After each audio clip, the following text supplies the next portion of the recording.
Great. Okay. Hello. Welcome to Nostalgia on Trial, the podcast where we take the nostalgia goggles off and try to have an honest look at stories and films, maybe even essays one day if we're feeling spicy, although I don't know if that's going to happen. And we try and critically appraise those things with our nostalgia goggles off. I'm one host, Nathan. I am terminally millennial, and I don't trust my perceptions of things. And this is your other host, Marie. I'm Marie. Marie. Also a millennial. Also very nostalgic. Yeah. Yeah, and I swear we're not just Disney. I swear we're not Disney adults, but we are starting this podcast by talking about The Lion King. Because it's the Lion King, isn't it? Like, yeah. All other stories start and end in the Lion King. It's like at the center of all stories. It's the archetypal story. And Maria's just grinning away and looking like, what is he on about? Anyway, right. Okay. So The Lion King is a story that I chose today. Because each week one of us is going to pick something from the past, which the other person may or may not have watched, and the other person may or may not love, and then we're going to rewatch it and talk about it. So I love The Lion King. I know Marie's going to come in and be a bit more critical for, but I freaking love The Lion King. The Lion King came out about the time I was born, around that time. And there was a rule in my house growing up that I wasn't allowed to watch The Lion King more than once a day. That was a rule my mum implemented because I freaking love this movie growing up. I don't know what it was exactly back then. And then it's a movie that I watched again when I was in my late teens, and I wanted to be an animator desperately at that time, before I realized that I couldn't draw, and you had to kind of be able to draw to be an animator, which fatal error. And I watched it again as a teenager and thought it was just the pinnacle of animation and everything I wanted to animate. Marie, what does The Lion King mean to you? So I was also quite young when it came out. I don't think I saw it in theaters because I would have been too young, but I did watch it growing up. A classic 90s movie. Actually, I remember, so I don't know if you had these, but we had these little booklets. They were Disney stories, abbreviated booklets that had a cassette, little pink cassette, and you'd stick it in your cassette player, and the narrator would tell a story, and they'd throw in quotes from the movie and their pictures and everything. So anyway, that's my main memory of The Lion King, and I don't know, it's just one of those things where it's kind of like Cinderella. You don't know when you first encounter it, but you encounter it as a small child, and it becomes part of your childhood lore, I guess. Like this. But you don't love The Lion King, do you? Well, that's the thing. I mean, I liked it. I really liked it, but it wasn't one of my personal favorites. I mean, I had my favorites, but yeah. But so in the run up to this podcast, when I told you that The Lion King was one of the best films ever made, you were not quite in agreement with that. I'm eager to hear your thoughts on why that is. And okay, all right. Here. Okay, before rewatching, I decided I was going to write down like my points of why I remembered it being like one of the best movies ever made, right? And that's not hyperbole. That is just what I remember to be the case, right? Mm-hmm. I'm not just from when I was young, but when I rewatched it as a teenager and then during uni, right? Okay. And I set it down to write 5 points, and I ended up writing 7 because I couldn't contain a list of 5 points could not contain the brilliance of The Lion King, right? Okay, so 7 points, right? All right, my thesis on this that I wrote down yesterday, and I'm not going to comment. There's a thesis? on what I thought. Okay. There's a thesis. I had a central thesis, right? And fundamentally, yesterday I wrote down um, that The Lion King perfectly blends the technical elements of cinema to elevate a simple story into a timeless classic, right? So I'm not saying that The Lion King is like the grandest story in scope or the most profound story ever told. But there's so many ways it feels like it could have been a really average story, an average film. But just everyone working on the film just turned up, and just made, with technical mastery, made one of the best movies ever made, in my opinion, right? So, 7 particular reasons. The soundtrack is freaking bangers. It's so iconic. Yeah. You have scenes like the opening scene is just boring wildlife imagery. That could have been such a boring scene, but the Circle of Life goes so hard. The score is just great. Even the songs, and I think even the songs are good. And I think that's atypical of Disney, right? Disney has good songs in their movies. But like typically there will be some weak songs in Disney, or the songs don't actually advance the plot and the film. But the songs do in The Lion King. The songs add so much, and the film will be so much less for it. Also, second point, efficient and evocative use of screen time is what I wrote. I feel like it's a very lean movie. It's only 90 minutes, and it feels like it doesn't waste any time. It's really well paced. And there's no filler images. I feel like every frame is doing something. In an era of like like cheap animation, where it sometimes feels like there's lots of talking heads in animation. Every frame in this film, on the contrary, is either developing character relationship, we got metaphor or illusion, we're developing the world, or we're doing visual comedy. I have examples for all of those things, but I'm not going to go into them right now. Maybe they'll come up later. Third point, perfect pacing. I already mentioned that. Like, really, really well-paced film. 90 minutes, but doesn't feel like it drags. Yet it still doesn't feel like it's rushed, but still feels like it tells a pretty complete and satisfying story.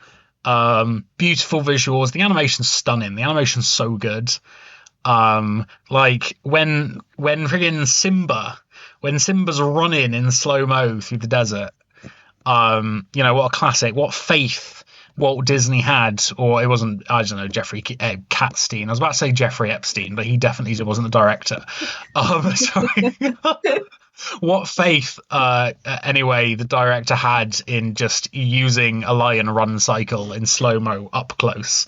It just looks great. All the backgrounds are beautiful. The environs. You come to love. We know nothing about the Pride Lands except it looks really pretty, and we care about it because it's pretty. And then last 3 points, because I don't want to go on and on. Great performances, like really good voice acting performances. Yes. This is before where your film needed to be full of 20 celebrities who can't voice act. Jeremy Irons is great as Scar. James Earl Jones is great as Mufasa.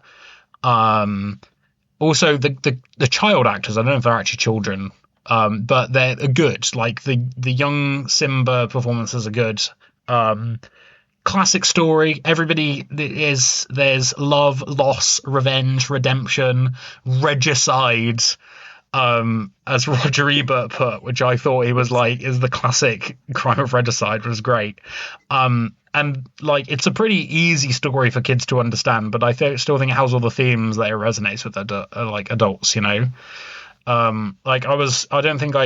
was 4 years old and I thought it was a powerful story then. I still think it's pretty powerful now. And then last two things, these are not really, I don't know if these deserve to be separate points, but Scar is a great villain. Freaking love Scar. Yeah. One of my favorite villains. Literally everyone can hate him, right? Because he's treacherous, he's cowardly, he's not full of like evil, he's not evil beliefs, he's just a bad man, he's just selfish, he's horrible to his family, and then he's cowardly as well. Even at the end, when it's time for the final fight, he's trying to deceive his way out. He's like Satan. In the Satan, the accuser or the deceiver. Also, and then the final reason is that Mufasa appears in the clouds like he's God. Mm-hmm. And just what courage they had to just be like, this could be the cheesiest scene ever, but let's just do it, Film goes so hard. All right. That's what I wrote yesterday. Before you That's what I before you rewatched it. before I rewatched it, and so as you could tell, I thought it was like the best thing ever before rewatching it. But anyway, right. So that was a lot of me talking. We rewatched it yesterday. Mhm. What did you think? Well, so I wrote down I guess almost a page of notes, and I guess it's been a really long time since I've seen it. That was the first thing I noticed, that there were things I'd forgotten about, and I I liked it a lot more this time, and it might be because I watched Wish recently, and I liked Wish a lot, but the more I thought about the Wish, the more I realized how many flaws it has. And I think you're the only person who likes Wish in the world, but fair enough. yeah, this is true. But wow, like the things that Wish did poorly, like the songwriting and story building, I think Lion King shows how it should be done. Um, Now I watched the special edition, it's called, with it has like an extra song in it. I didn't even know that For the existed. Lion King, Yeah, I got this. what? What's Yeah, the song? 2 disc special edition DVD. There's a song called "The Morning Report." I didn't even know that was a thing. The little bird. I've never heard of that. Yeah, there's this really cringy song the bird sings at the beginning of the movie, and So all this stuff I'm saying about perfect pacing, was it created by this one song? well, I have to say, I can see why they took the song out. I don't know. They don't need that song. Anyways, that's kind of besides the point. But yeah, I enjoyed it for like many of the reasons that you described. I think the visual design was something that really stood out to me this time. Just the way they used color and depth of field in so many shots was just incredible. Really sets it apart from some other animated films, even from other Disney films. I think it just is next level good. Um, I think most of the songs have been good. I've been wanting to go see the musical at some point. Have you ever seen the musical? Oh, the musical's really good. You've I been to have it? seen the musical. It was Okay. really good as well as a kid. I mean, it's not like one for one. I feel like the musical is like quite. It's been a long time I saw it as a kid, but the musical is like an hour longer, right, Oh, than is the it? film. Okay. It's quite expanded, and it's much more African. That might sound weird, but like I think the African influences on the Lion King, they're like pretty insubstantial, right? Like Mhm. you'll have an African voice choir in every so often, and like they'll have occasionally, like at the start of the Circle of Life, like you have, I don't know if it's like a Zulu or a Kenyan singer. And then you have like a few random Zulu and Swahili words thrown in, right? Um, but otherwise, I mean, it's like the soundtrack is just like generic 90s pop. And like, I don't know, there's like not very, it's not particularly African inspired, but I feel like at least the one I saw in London on the West End was like much more just with the set design, the costume design. It felt much more Yeah, actually like true to the African inspiration. that's very It's cool. a great musical though. I really liked it. Well, okay, then I'm even more excited to see it.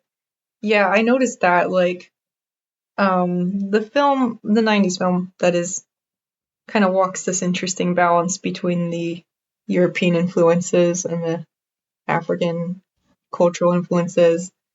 I actually really If I'm being enjoyed. honest, Yeah. I sorry to comment on that. If I'm being honest, I don't even really think there are many African influences. I think it's like dressing. It's like window dressing. Like Mhm. the story, for example, is not like traditionally African in not in any way I understand. Like it's Mhm. it's it's Mhm. pretty Western kind of Hamlet type story. I think it's only African in that they're like, oh, okay, this is in Africa, so we'll make some vague allusions to just a mishmash of hodgepodge of African cultures. That's true. Like it's not the naming conventions. It's not like it's even consistently Swahili or consistently Zulu. Like some of the words are Zulu, some of the words are Swahili. Hakuna Matata doesn't even really make sense as a Swahili phrase. Sorry. Anyway, carry on. No, that's very good. I mean, it's well. Yeah, I think so. One of the things I did like, although admittedly this is more Western influences, it had a really good orchestral score as well, which I don't see as Oh much. yeah, it did. I don't see as much from like more recent Disney offerings, like maybe a tiny bit in Yeah. Frozen, but I really enjoyed. I mean, there's actual motifs in the music that come back, Yeah. like Mufasa's death, and then that comes back when Simba goes home. Yeah. The theme of destiny, right, is Mhm. like I love the kind of do whenever anything like vaguely mysterious or like predestined is happening, like it comes on and you're like, oh yeah, destiny, like Yeah, own your destiny, Simba. yeah, yeah. Oh, did you notice the attention to detail? There's like this one scene where Simba's chasing Rafiki and is chasing him all through the undergrowth. Mhm.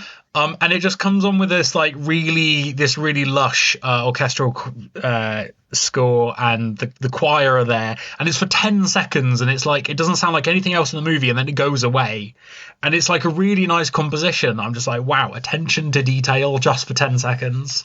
Oh yeah, yeah. You don't. I mean that. I think that's what people mean too when they talk about like classic Disney, golden age Disney. And I don't know. I really do enjoy that and notice it maybe more as an adult even than I did as a child. Um, let's see what else. I would probably I just. Oh sorry, yeah. I just on the music, I just want to say one thing I noticed though rewatching is I did enjoy the movie, right? I really enjoyed the movie, but I enjoyed the music so much, and I began to just think, how much do I like this movie versus how much do I like the score? Because I do like the movie. I still think the other elements of the movie are great, but it kind of felt like the score itself was a cut above everything else. Yeah.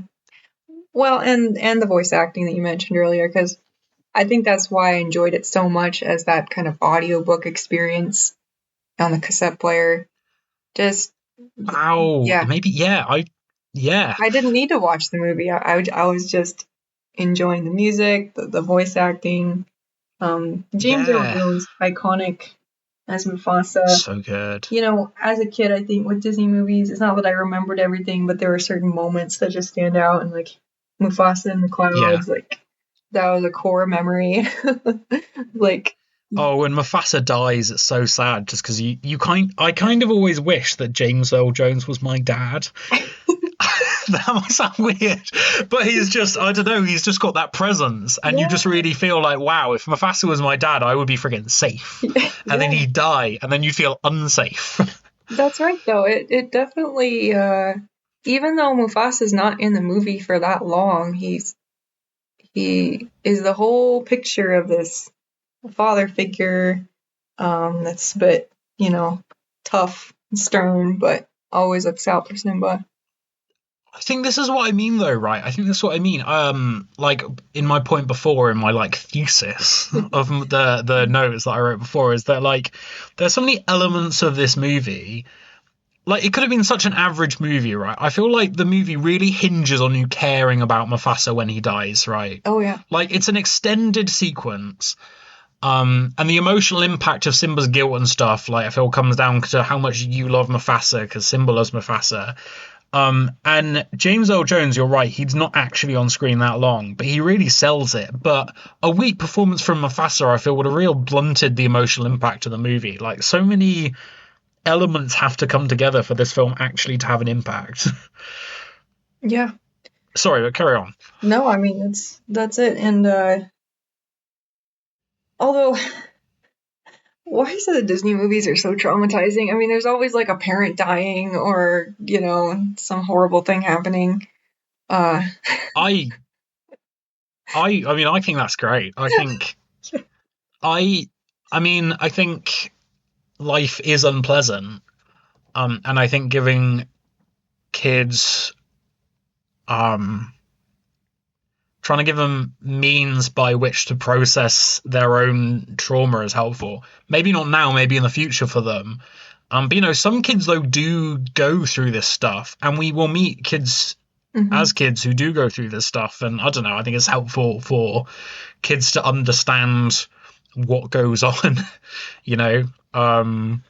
Yeah. I don't know. It is pretty brutal, this death. Like, it is pretty. It's not implied. It is there on screen. It happens. And like the weight, even like Simba being like trying to pick up his paw and then just slumps down. Like, I guess it is traumatizing, but I liked the seriousness as a child, but I was a pretty morbid child. I don't know about you.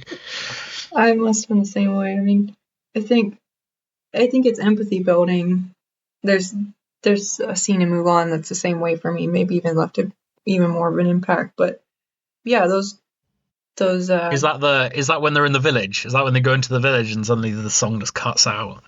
no, different scene. Wait, which scene? Sorry, which We might scene have in to do a Milan? separate episode on Mulan. Although we both We like should do Mulan. a separate episode. We Yeah. do. I've rewatched it recently. Actually, Oh, okay. Yeah. we could do an episode of Milan. I don't. We shouldn't just turn this into the Disney podcast. But Yeah. sorry. Anyway, okay. Okay, so one point of small disagreement. I don't feel like it is that well paced. I think like the first third and half of it maybe, but when it gets to like Pumbaa and Timon, the obligatory annoying characters that Disney has to put in every movie, No, they're not annoying. They're great. they're like the Olaf of the movie. Look, no, wait. Okay, I just want to know why you find them annoying, right? I want to know why you find them annoying. I will. Olaf is annoying. I agree, but that's because I feel like Olaf is superfluous to the story of Frozen, right? Well, Because like you've got all this heavy stuff, and then you've got these two goofball characters that just take you right out of the tone of the movie. I didn't even remember them for the longest time as a kid. Like, just maybe they weren't in the audiobook. I don't know. They must have been. that's the point, though, right? They're goofing around. They're like trying to be like, don't take life seriously, Simba. Goof around with us. And then Goofer's like, no, I don't want to be a burnout junkie like you guys. I need to go and take responsibility for I need to tidy my room. Um, let me say, I will agree with you. I was actually one of the notes I have down, because I've not really said what I do think after my Oh yeah, rewatch, but right. Yeah. I did write down the comic relief in the last scene was a bit too much. There's like Zazu making a joke, and then Timon and Pumbaa make loads of joke, and there's a really random scene where they dress in drag and do the hula. Mhm. And I did think at the end it was a bit much, but did you really dislike them entirely? Yeah, I pretty much. Uh, I see their purpose in the story. I mean, they're almost. I mean, going back to Shakespeare, they're like the classic Shakespeare characters. But I do think you need some comic relief though. The story, if without comic relief, would be like a lot. yeah, it's true. Uh, I don't know. I think they dragged the pace down. Maybe I'm just being picky, but um, okay. I did like the smooth time transition in Hakuna Matata. Yeah. That Are was we good. still on the pacing though? Sure, yeah. Okay, sorry. Carry on then, because I do have comments on the pacing, but carry on.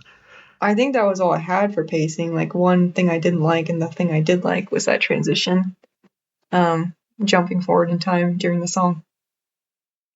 I did like that because I think scenes with a teenage Simba would have been really annoying, and I'm glad they didn't like pad out the story there with some annoying subplot about Simba. Mhm. Um, Man, that'd be a really bad spin-off that they would probably do, like Simba as a teenager hanging out with Timon and Pumbaa by the war in a hole, and um, There's probably like that's the kind of show they would have made. there might be like a straight to DVD Lion King 1.5 or whatever. It's like, There is a 1.5, but that's have you seen 1.5? I have not. That's really bad. That's like a clip show with Timon and Pumbaa commenting Oh no. on the events of the first. It's pretty bad. Lion King 3 alternately was kind of called for a while. But Disney also did a bunch of like straight to TV. They did TV series of all their shows. I'm not sure if you remember those. Mm-mm. Anyway, let's ignore. That's a whole other world, though. That's a whole other world. That could be an episode talking about some of like the. Can I make a comment on the pacing though? Yeah, Right. yeah. So I thought I found myself bored. This is one of the things that I really was surprised by when rewatching. Right. One of the first major criticism I had rewatching was I find myself bored precisely after the bit with Nala and then before the bit with Rafiki. Right. There's a bit where Simba's just like angsting around. He's angsting around, being like, "Oh, I can't tell Nala that I'm responsible for your Yeah. death, Dad." Before Rafiki, and it like, and then of course he finds Rafiki, and I don't know, but I found myself bored then, right? And then I realized, right, why did Nala turn up? why did both Nala and Rafiki turn up there in the story? What did that accomplish, right? What did that That accomplish? that Yeah, that might sound weird, right? But I was having to think. I found myself a little bit bored, and I was like, this part's a bit slow. But then I was thinking, and I was like, Nala turns up and they fall in love, right? And that's cool. I love Can You Feel the Love Tonight? I love that segment. It's very tender, and never have I seen two lions yearn for each other with such passion before. Great song as well. And then like so they're in love, and Rafiki turns up, and I love the parts with Rafiki. Rafiki's a great character. Love my not self-serious wise man character, right? But him being in love with Nala never comes up in the movie ever again. It's not a plot point that ever comes up, right? She could have just not come. You could just cut that part out of the movie, and it would basically still make sense, right? Yeah. And then Rafiki turns up. Right, Rafiki has the whole thing with him. That's the really important part. And then he just runs off, right? I mean, he's so in love with Nala that he just decides to just run off. Like, he could have gone back and got Nala and be like, all right, let's go together. You're right. He could have had a moment, but they didn't have a moment. Just run off. And then Nala's like, where is he? And Rafiki's like, the king has returned, which is a great line. But that part of the movie is really weird, and there's almost like a redundant scene. And I'm not saying cut it, right? I'm not saying cut the whole part with Nala because I like it, but I'm just realizing it's almost like there's a scene missing there, or something was supposed to happen, or there's some kind of redundancy, and I'm not. And that part kind of just ended up feeling slow, and I just don't know what was going on there. Yeah, I noticed the same thing, and I think, well, I guess there was this, and this is a part that kind of went over my head till the ending. He didn't want to tell Nala why he ran away, so he kept skirting around that issue. Never did tell her till later. Yeah. But that wasn't communicated that clearly in that scene. I mean, it was there, but yeah, it's just this kind of confusion happening. Maybe they could have combined like her scene and Rafiki's scene somehow, made the two characters go together to find Simba. I don't know. Yeah, I don't know what to do, because the more I think about it, like, it is important, right? Because it's showing like his guilt, his guilt, his denial, and then it's the importance about like moving past it with Rafiki, right? But I don't know, the whole thing could have just worked a bit better. Nala should have gone and got Rafiki. Like, I think that's what would have happened. Nala should have gone back and be like, Rafiki, Simba's alive, rather than Rafiki, I don't know, smelling the air and being like, I smell Simba. Right. And then, I don't know, she could have been like, come and sort this boy out, right? Yeah. So maybe they could have had Nala meet him when he's younger. How like... Oh, as a teenager. Yeah. And then we could have got the annoying teenager scene. That would have been great. Yeah. Teenager romance. Yeah. And then the monkey comes over later. Yeah. That could have been good, actually. That could have been cute. Like, when it gets worse, even worse. Right, okay. Do you want some comments? Do you want some comments? On your rewatch. Yes. On my rewatch? Yes. Okay. I'm just gonna say, right, it's not quite as good as I made out before, right? Like, I think it's really good. Like, I think I bumped my rating down from a 5 out of 5 to a 4.5 out of 5, right? Okay. Half a star. Yeah, half a star. Like, it's not a perfect movie, I'll say that.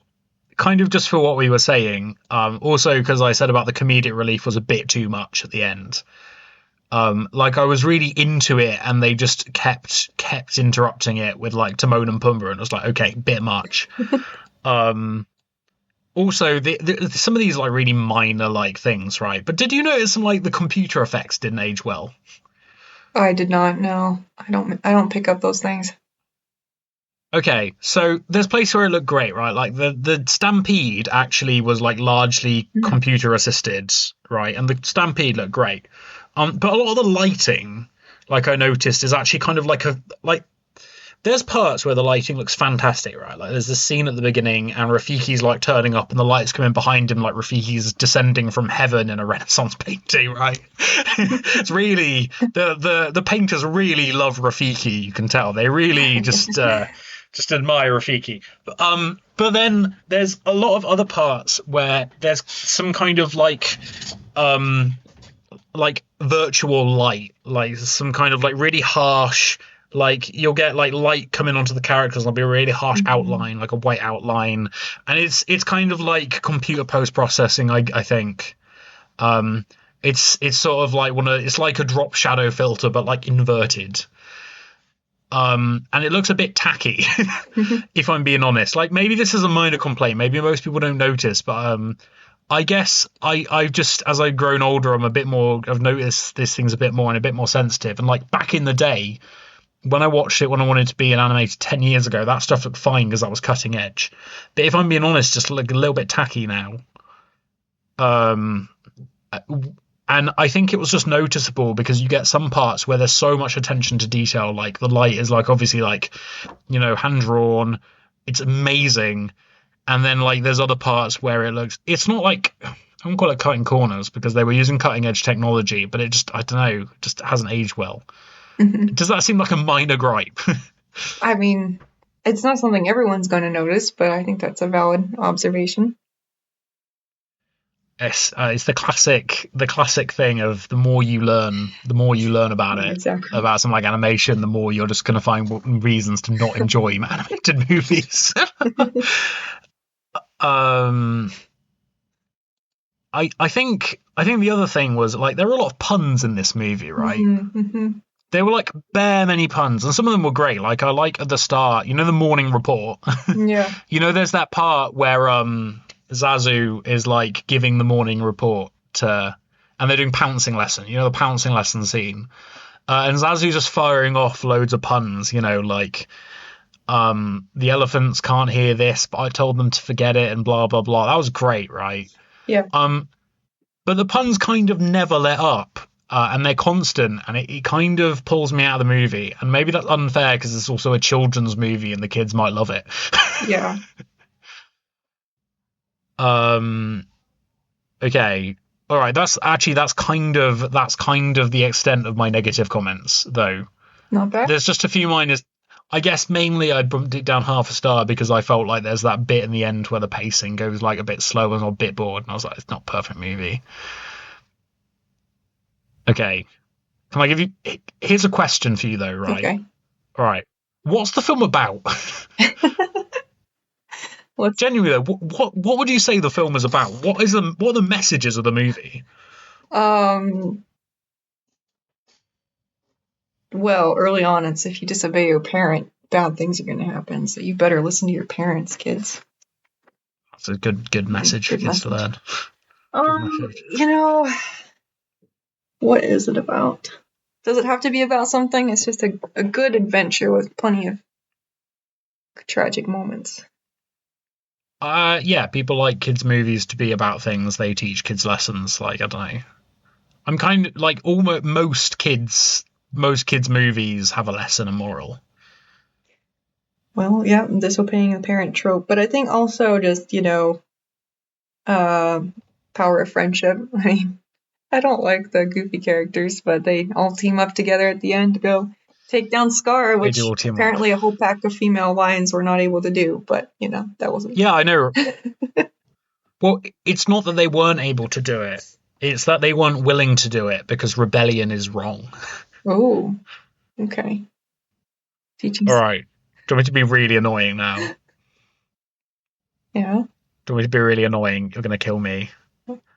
I'm not gonna lie, but so there were some like positive messages to the movie, right? There's some positive messages about obviously not running from the past. It's a big theme, like I guess trying to live some sort of authentic self. Don't run from the past. Face up to your problems. Face down the bad guys. Like those are all pretty reasonable things to teach kids, right? Um, but the thing is, overwhelmingly, I don't think I realized this when I was young, but I was really surprised just how blatant all like the conservative politics were. I knew this was coming. Sorry, Yep, I knew you it. knew this was. Yeah. No, but seriously, like it's not subtle. It's like a major part of the movie, right? And I'm not saying this isn't a reason that I don't enjoy the movie. It's fine, but like it's just so blatant. Like what I was trying to think about, right, was like Nala comes and is like, Simba, you got to return, right?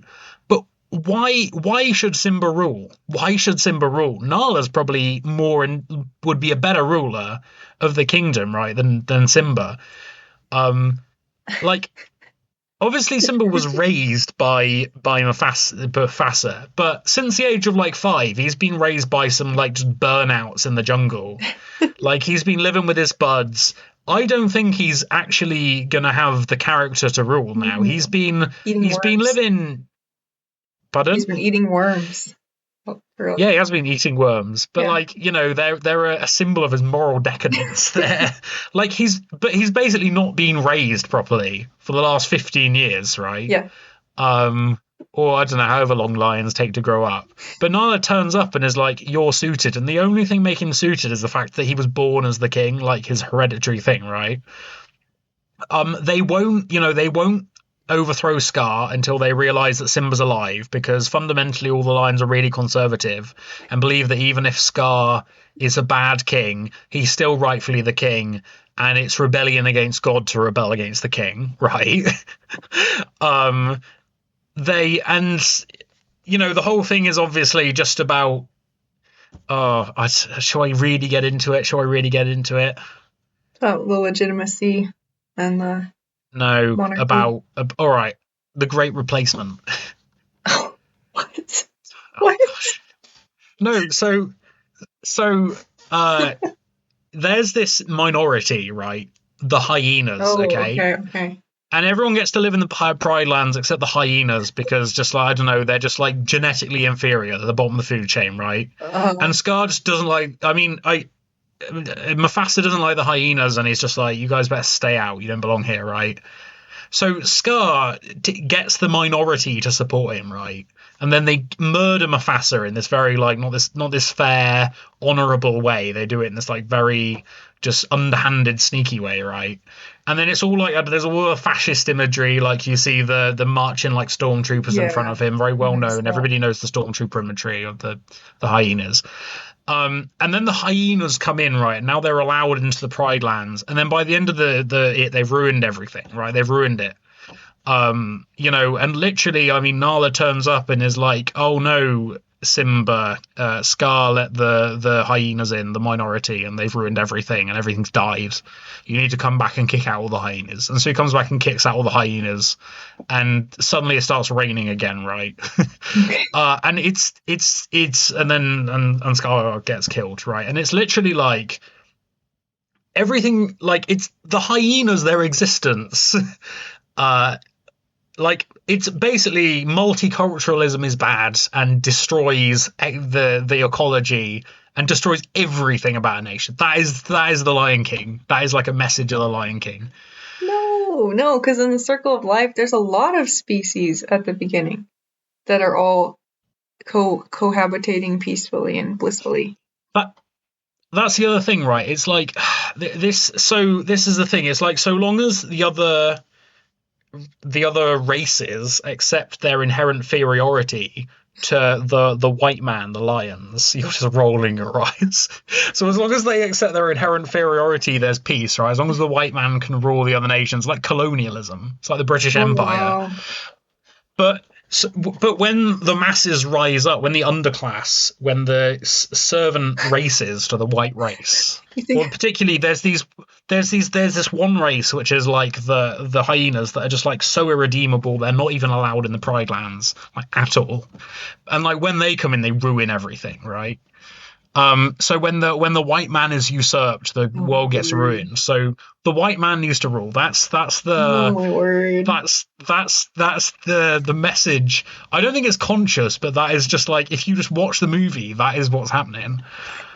No, I don't think that's. All right, you could just disagree with me now. Yeah, I don't think that's the message or intended or otherwise. But I think you're giving the Well, it's hyenas. not. I don't think it's intended. I think you're giving the hyenas too much credit. I mean, they're just. No, that's the thing. They're not like consciously evil. They're just ontologically evil.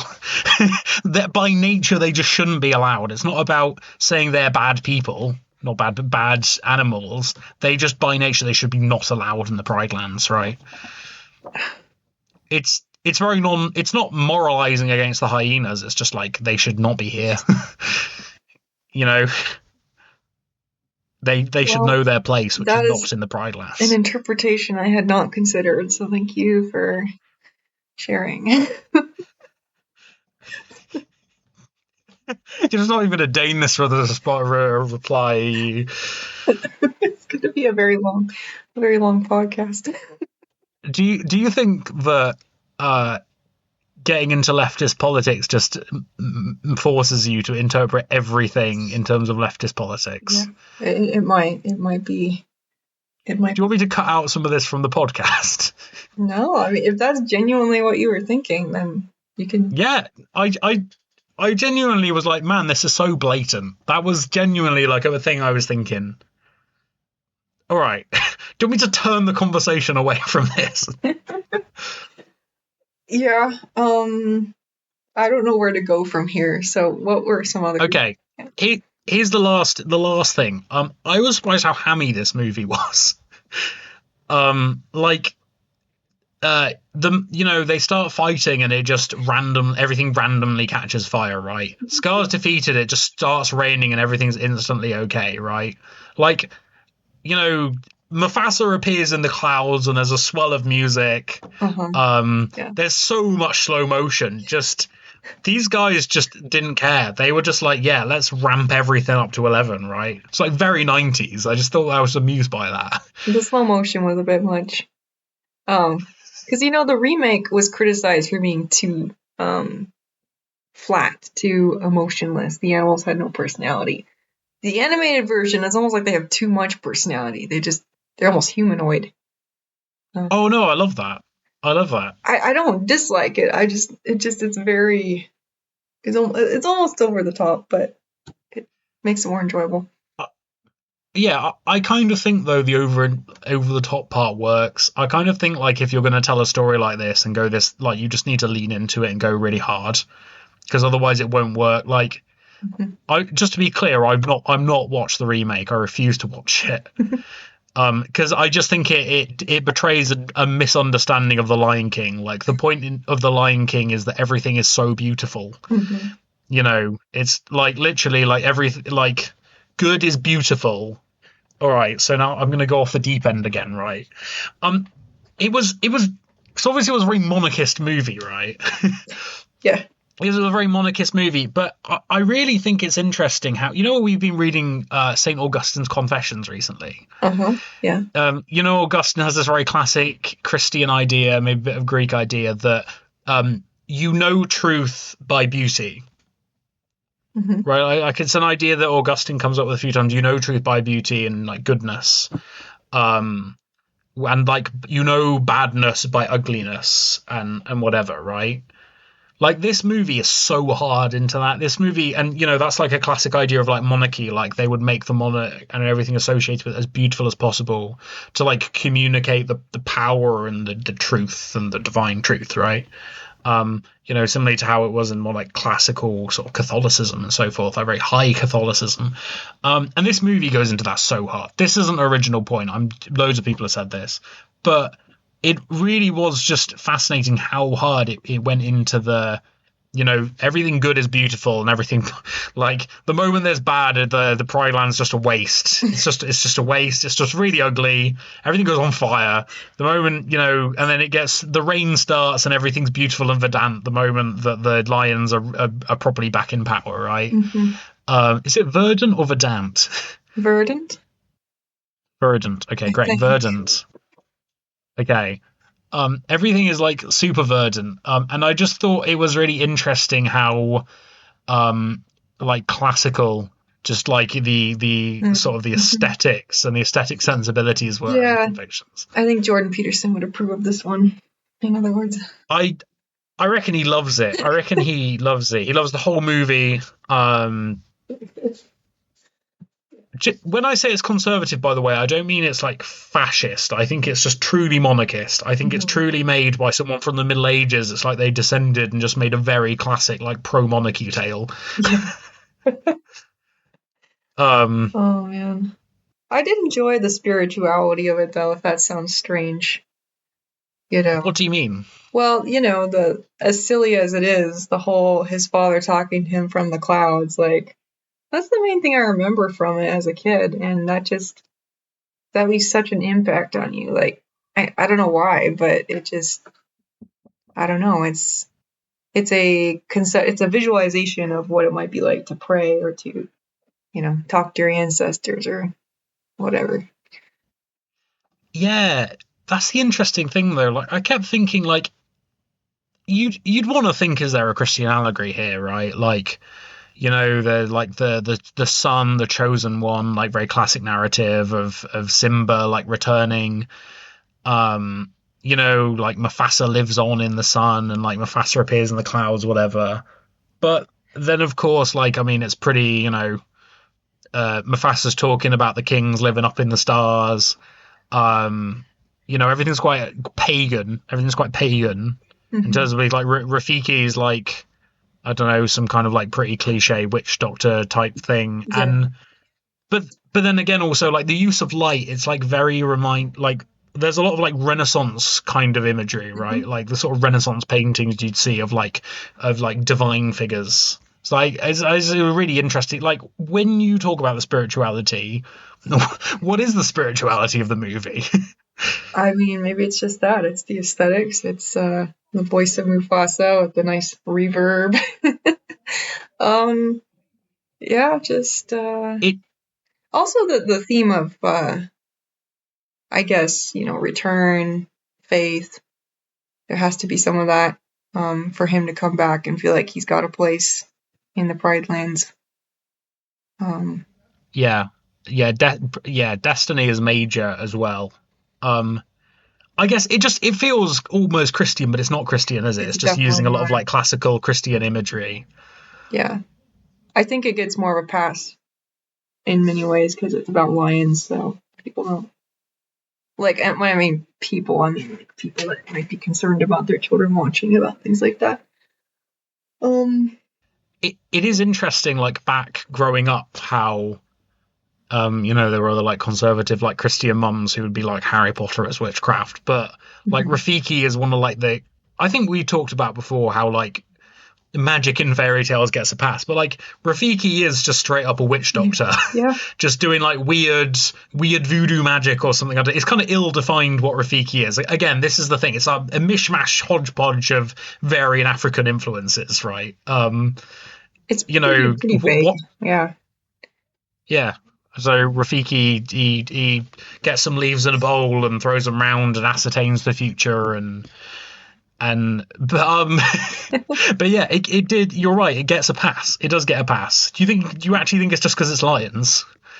Probably, because like a lot of things I wasn't allowed to watch growing up, but I could watch Lion King, and it didn't hurt me either. I mean, I think it is a fairy tale at essence, and kids can immerse themselves in that without necessarily being like, oh, now I want to go practice witchcraft. Like, no, it's not really. I mean, it's not the takeaway. I don't think I watched Harry Potter as a kid and was like, I'm gonna split my soul into Horcruxes, all praise the Dark Lord Satan. It's yeah, it's pretty minor though, actually, like the spiritual aspects. They're kind of just window dressing, they just want Rafiki to be like vaguely like he's very Yoda-like, isn't he? It could be the Yes. Force, it could be Yeah. anything. It could be anything. It could any and I think this is one of the funny things. Again, I say the African parts of window dressing. You could almost make this a bunch of other animals in any other country. I mean, it works best with the savannah, and it works best with all the animals because it's the best. I don't think it would work so best. It works so well if it was like a Wind of the Willows esque bunch of creatures, right? And rather than lions, like Right. what's the top of the food chain in Yeah. the British countryside? Foxes. If it were about foxes, like that would be not so grandiose, but it could be. I mean, there's nothing inherently African to the story. Yeah, Um, that's fair. if it were about like woodland animals in the British countryside, right? What would the soundtrack sound like? Oh man, Edward Elgar or something. Yeah. Okay. Yeah, I've said everything I want to say. yeah, it has to be lions though. It has to be lions. Lions, kings, symbolism. Again, it's pretty vague though, isn't it? Yeah, yeah. But um, it makes those ending scenes more dramatic though. I mean, I guess you've got like, I mean, foxes can fight each other, but lions doing a duel at the end is a lot cooler.